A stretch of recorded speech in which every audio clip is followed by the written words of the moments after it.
All right. Hey guys, hope you're having an awesome day. Great weather here in good old Indiana. 70 today, 40 tomorrow, whatever. Winter tomorrow, something like that. So I wanted to hit on a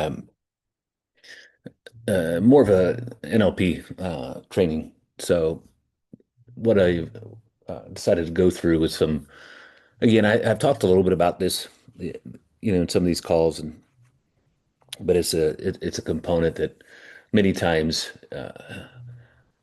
unresolved and or uninvestigated, it will continue to kind of navigate the direction uh, and run some of the shows behind the scenes. So hidden beliefs, running the show, obviously every behavior has a belief behind it. And it could be a belief system that we were exposed to, and it may not serve you now, and or it's a belief system that's actually holding you back. So could be a multitude of reasonings. So we're going to jump in and go through some scenarios. So the objective is understanding how hidden beliefs drive behavior and results. And you can identify these in a multitude of areas, and we're going to touch on uh, a few areas. Obviously, across the board, I think they impact us as men. So first one is limiting beliefs in money, health, and relationships. So those are the three ones I'm going to touch on. It can go much deeper, obviously, as deep as you want it to go, and you know, because you can go in different areas as well. So what we want to work on and leave you with is replace some of these outdated beliefs with upgraded identity-based beliefs, and then create immediate behavior shifts aligned with your expansion and growth, who you want to be, what does it look like.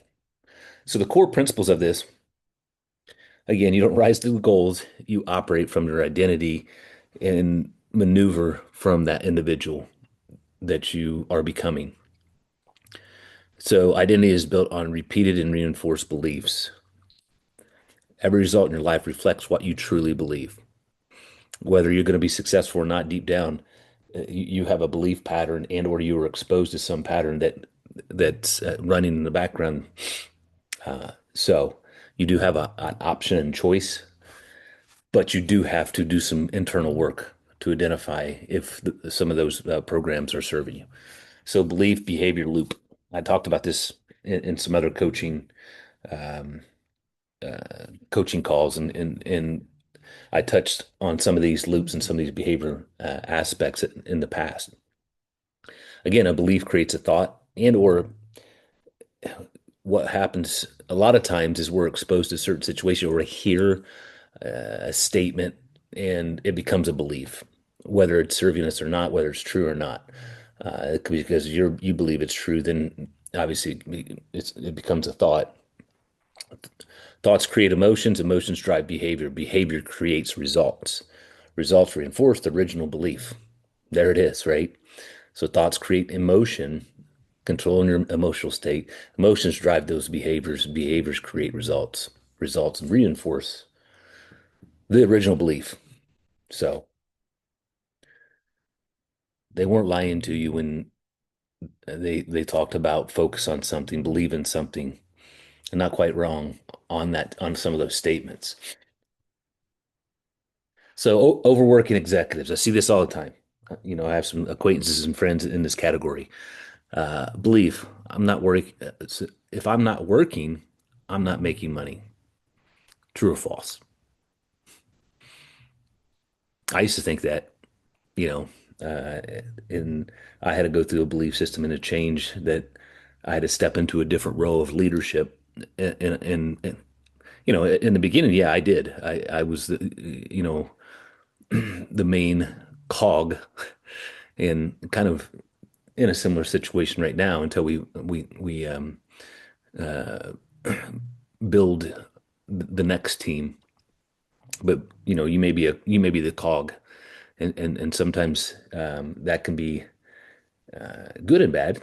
Uh, and for longevity, it may not be a good thing. But I was able to get out of the cog and let the other cogs run the machine. I was just driving the machine.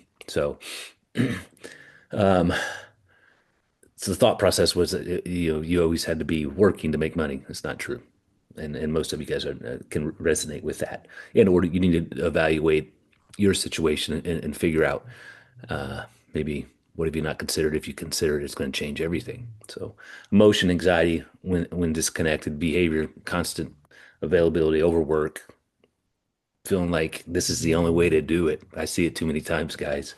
Uh, I can name names, but we'll go there. So results, income growth, but weakened presence at home, health, detrimental, really. I see it across the board. So they reinforce the belief, I must always be working. And it just cycles.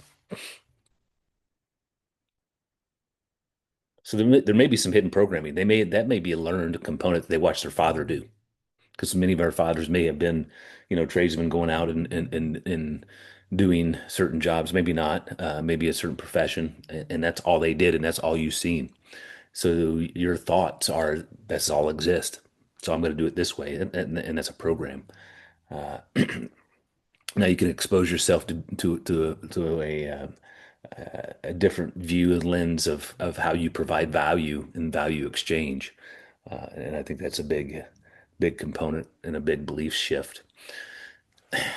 And a lot of you guys don't lack discipline. It's not that what you're doing is you're operating from unconscious belief formed earlier in life. Early success patterns become lifelong operating systems, and if you don't address them, they continue to run. You continue to do the same thing. Expansion requires reprogramming and a new shift in identity. So, money beliefs to examine. Again, if I'm not working, I'm not making money. Okay, more income requires more sacrifice. According to who? Mm. If I slow down, I'll fall behind. Some of these language patterns I used to have, and I still fight them and work through them. So if I have a thought that associates with one of these patterns of language, I will evaluate it and say, okay, when did I think that? And okay, let's evaluate and take a lesson from it, and maybe revert and change the language pattern and or uh, remove some of these languages from my vocabulary. Easier said than done. But those are some patterns and things that you want to try to do. If I slow down, again, I'll fall behind. Rest equals weakness. Yeah, not necessarily. Not if you're working on, that 20% that's going to give you 80% result. So the deeper question, what emotion arises when you're not producing? Because it could be one of those components where the work is filling a bucket that you've lost at home. It could be that, and I've seen that happen as well. So there's a disconnect, unfortunately, but that happens a lot. Is your income tied to hours or leadership and leverage? What can you do, your knowledge base to add value to the world that's going to come back to you? So what's the belief cost you at home? What's the belief protect you from? And it could be a protective mechanism. It's an ego thing that can kind of slip in. Us guys, we get caught up in that. So here's some, uh, we had to work through the money belief component.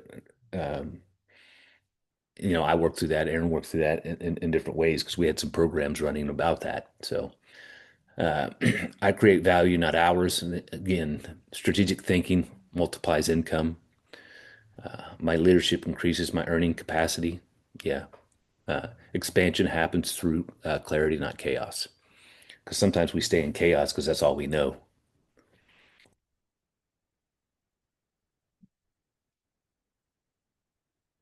Here's the next topic, the health component, health beliefs. Health requires restriction. Not necessarily. Being fit means sacrifice. Really? I thought being fit makes you feel good. There's no sacrifice. Uh, I'm too busy to stay in shape. I cannot dominate business and fitness. I don't know. There's a lot of guys I see that they do better in business because their health is top notch. um, Here's a deeper reflection for you guys. Do you see training as a fuel or punishment? Sometimes we like to play around with that, get ourselves a little bit uncomfortable with the workout, which is not a bad thing. That's going to teach you other concepts, but it also, allows you to have that brain that mind body connection or disconnection when you need to. So, uh, so what standards are you modeling for your children? Because they're picking everything up, guys. How does your energy impact your income in marriage? Hmm. Maybe a lot. So here's a reframe and rethinking process. My body is a performance asset. It is. It's the number one, your number one asset. Energy compounded financial return. Strength increases presence and authority. You see a really fit guy walk through the room, people are looking. You see a really fit woman walk through the room, people are looking. It's human nature, guys. Strength increase. Yeah, I just read that. Excuse me. Health equals expansion, not restriction. So that's just a reframe and rethought process. Here's the relationship component. Success costs family time. It may. I've been there. I'm kind of going through that right now, and I just got to be very clear and understand that this is a time and season that I'm going to move through because I've done it before. So it's just where you at? Where are you at? And do you know what direction you're going? So here's a statement that I've seen a lot of guys make: providing financially is enough, and then they disconnect in every other aspect. Not necessarily good. Emotions reduce authority. Mm-mm. Pressure is my responsibility alone. Is it? Why does it have to have pressure? Walking around with pressure is not a way to walk around.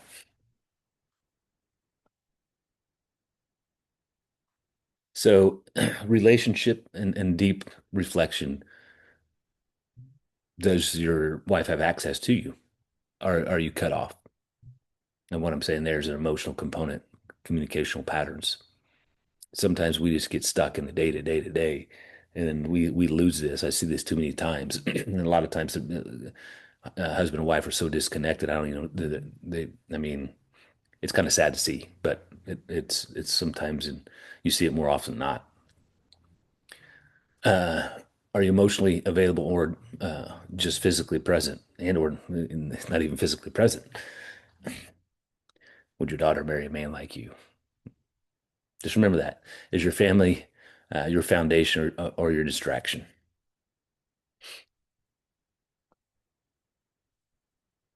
So here's some reframing upgraded um, thoughts and beliefs.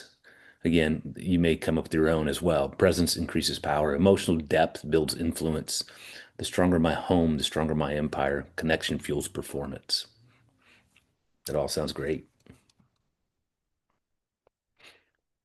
So here's what you guys can do, as some homework. Write down one limiting belief about money. Write down one limiting belief about health, relationship. Identify where each belief originated from if you can. The first thought that comes to mind is typically a good one. Your unconscious mind will pick that up. So cost versus protection. What has this belief cost you over time? What has this what has it protected you from feeling?